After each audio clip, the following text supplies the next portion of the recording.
It's weird to sit here and call this movie one of my favorites. In a never-ending cycle of disappointing movies, this came out as such a surprise. Kpop Demon Hunters is a movie filled with goofs and laughs, passion, epic fight, fantastic music, but also slow and emotional moments. Great characters that get a chance to feel like characters, to feel human. Not only does it check all the boxes, it does it at a pace that doesn't feel too fast or too slow. Everything in this movie does what it needs to without taking too long. And it's also not afraid to sit there with these characters and let these shots linger. And it's especially not afraid to let these characters have fun and just be dorky. To let the audience know that we're not just watching a movie, we're watching two people talk to each other. We're watching friends hang out. We're seeing how they feel, how this has all affected them. We're watching them laugh, try to understand each other, or simply just get along. I was never tired of watching these characters just be there. They exude so much personality, and not just through the animation, but through their voice. I love how this movie was never afraid to feel things, to be silly, to get real, to get a little emotional, and to be badass. And because it cares so much, we forget that this movie is a little predictable. Yes, you could probably assume what'll happen next every time a scene ends. It's not reinventing the wheel here, but it doesn't need to. You can honestly reduce this movie down to its basic plot points, make it seem like it's nothing more than just a bunch of boxes that need to be checked. Rumi has her secret, she meets someone like her, they fall in love, he doesn't know if he could be good, but then the big bad evil guy comes in and takes everything she loves. Her friends find out her secret, and then the end of the world is at stake until they come together and she finally accepts herself. It's as basic of a plot as you can get. So if that's the case, then why do we love this movie then?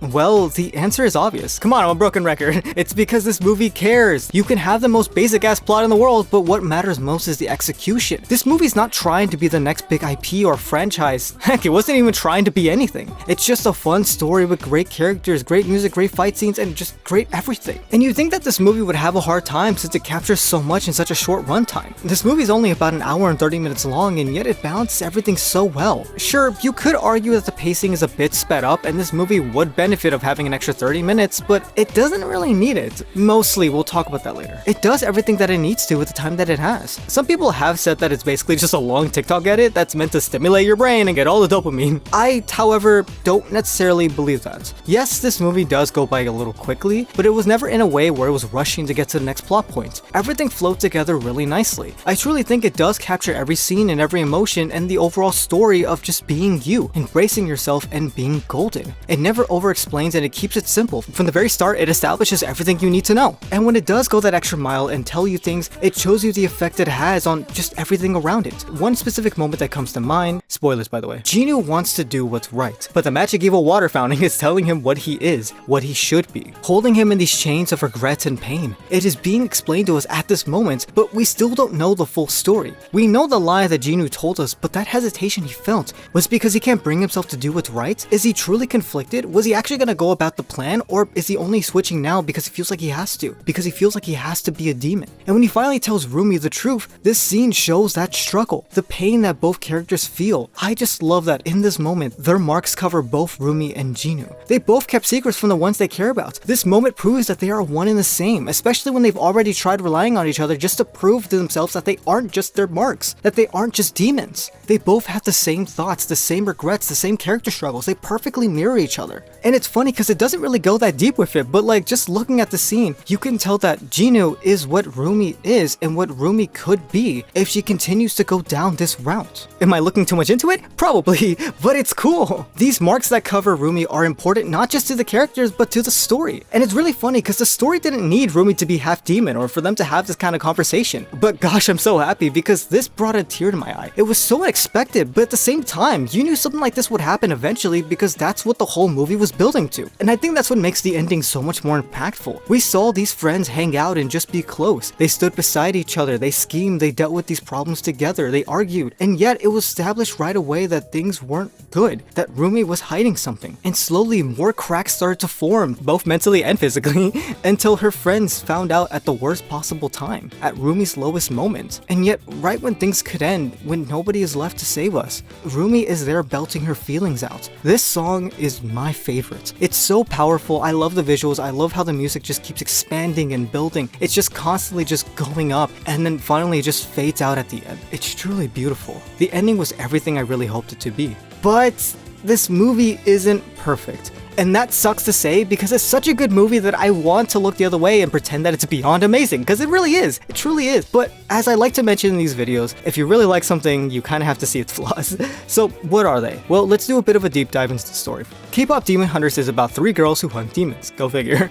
They've been trained to take down and fight to protect humanity from getting their souls sucked. And no, not in a good way. When they channel their power, they're able to close the barrier and keep the demons out, which is why they are the K-pop group called Huntrix. With the power of their singing, they can keep the demons at bay and protect the world. So all they gotta do is sell out stadiums and stick together. I absolutely love this idea. When I first heard that this movie was a musical, I was a bit worried. I don't watch too many musicals, I'm a very casual fan. I've seen The Greatest Showman and The Miraculous Ladybug movie, and I did enjoy it, but I felt that it was hard to balance the story with the songs. I felt like sometimes the songs were added in awkwardly at some point, and they just had to kind of fill a quota. But Kpop Demon Hunters has its music woven into its narrative in such a smart way. They don't have to awkwardly have a random village song or cut away to sing something emotional. The songs are a part of the movie. The opening when they fight the demons and singing about how badass they are as they crash through the stadium, perform on stage, absolute fucking cinema. The introduction to the Saja Boys, whose whole purpose is to become the next hit band, using its music to show exactly what they're dealing with, showing us that damn, they know what they're doing. We should be worried because their music is such a bop. And of course the final song at the end. This all has a purpose for it existing, and that's so cool. But I'm getting carried away, let's continue. It's at this point that Rumi is losing her voice because she isn't herself. She's pushing this major part of herself back and hiding it from everyone around her. She's also just kind of overworking herself. Right when they're about to go on break, she decides to release their new song Golden just out of nowhere, causing them to go back on tour and start performing again and doing all the advertising. Rumi is just trying to constantly be a part of Huntrix and just drown herself in the work. Whether it's because she feels like she has to, or maybe she wants to protect everyone, we're not sure at the moment, but we can see that it's starting to really catch up to her. And this is sadly where we have our biggest complaint. This movie focuses so much on Rumi, and that's kind of upsetting. We have such great characters. We have Mira, Zoe, Jinu, and that one manager guy, what's his name again? They give us enough with these characters. Heck, the whole movie revolves around Rumi hiding the truth from her friends, so we do get to see them a lot, but I would have loved just a bit more with them. With such a short runtime, it does what it needs to with these characters, but gosh, I would have loved more scenes with Zoe and Mira on their past, or them reacting to the scenes around them. Especially since the song Golden is about themselves. It's the best parts of themselves, the part that will shine brighter than anything else, regardless of anything. But for some reason, we get crumbs on both Mira and Zoe, and that sucks. It's why this whole first act is my favorite part of the movie. It's not only an amazing start and perfectly establishes the main girls by showing the fans talking about them and giving us clips of the girls' best moments, and then showing them all just hanging out and be weird, but it's also like the main moments that we have with these girls, and that kind of sucks because after Act 1, the girls kind of get lost in the plot a little bit. I really wish these characters would have kept the same momentum throughout the movie, because it really does slow down as the plot gets introduced, but I can understand why they had to do this. Of course they do hint at what's to come, or maybe they're just explaining more on their characters, like when they're at the weird clinic, and we also get something towards the end, but yeah, that's kind of it. We really could have had more scenes with them, like hanging out with the other demon boys, which speaking of them, why is Jinu the only one who has a character? Yes, Jinu is the only Saja boy who has anything. Maybe that was done on purpose, like they were just meant to be like random demons, you know, puppet on strings, so Mr. Evil Water Geyser could take over the world or whatever. But I don't know, missed opportunity, like these are really just like character OCs, and they just gotta sit there and just, I guess, be hot. Jinu overall though is a more interesting character than I would have ever thought. He definitely has the least character compared to everyone else, but these moments that he has with Rumi does make you wonder more. Most of this movie is focused on them trying to understand each other and their quote-unquote love story. I'll be honest and say that I don't believe in their love.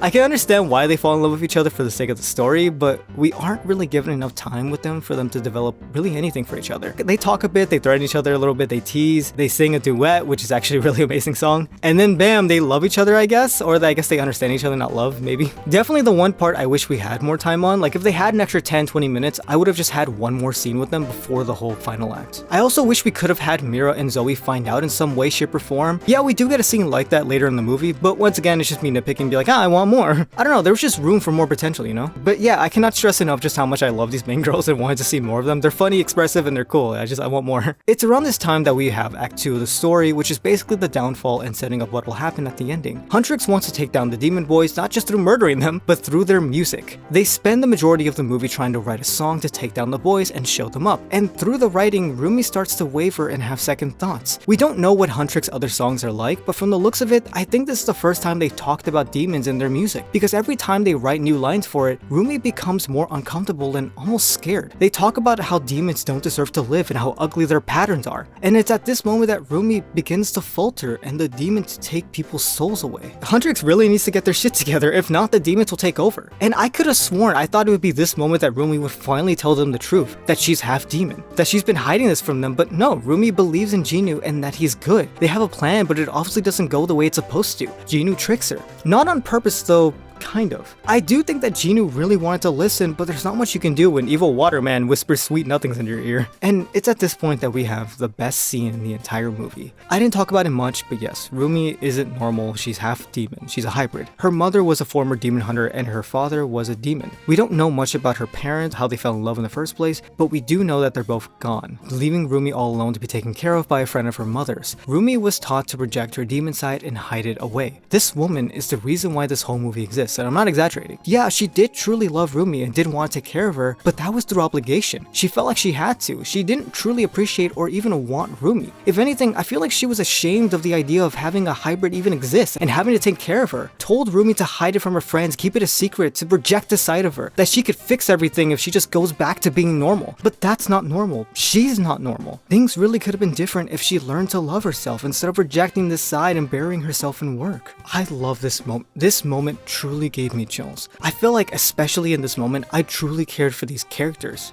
And it's funny because the dialogue is so simple, but it hits just right. And the stakes are insanely high too. The Saja boys are luring everyone to the stadium so they could take their souls. They even got Mira and Zoe. And Rumi is slowly being consumed by her demon half, losing control of herself. But somehow, she still stands tall. She approaches and sings, and slowly her friends join in, and they sing the best song in this whole movie. This moment is truly, it's hype. The visuals, the building instrumental, the other smart things that you're supposed to say here, like, it's so fucking cool. When I first saw this, I jumped out of my seat. It's absolute cinema. And I especially love their new outfits at the end, like, oh, the slight luminous glow on their outfits that look similar to Rumi's marks. It's so cool, dude. It just makes me excited. Oh yeah, Jinu's dead, by the way. I wonder what the future will have in store. It's unclear how the public will react to all this, if they even do. Are they going to remember the Saja boys, the giant final boss, Rumi's new marks that she has on her body? Did they ever witness the demons, or will they just forget about it and pretend it didn't exist? And what will happen to the demon hunter organization place thingy, whatever it's called? Are they going to banish Huntrix because they have a demon in their party? Is Rumi going to lead the next generation? What about her parents? Is her demon dad going to be important? Was the evil water geyser her dad? Who knows? There's so much left to explore that it just kind of sucks to leave it here. Overall, this movie is just fantastic, and I want more of this. It definitely has its problems, but who gives a shit? It's fun. Go watch it. Alright, goodbye.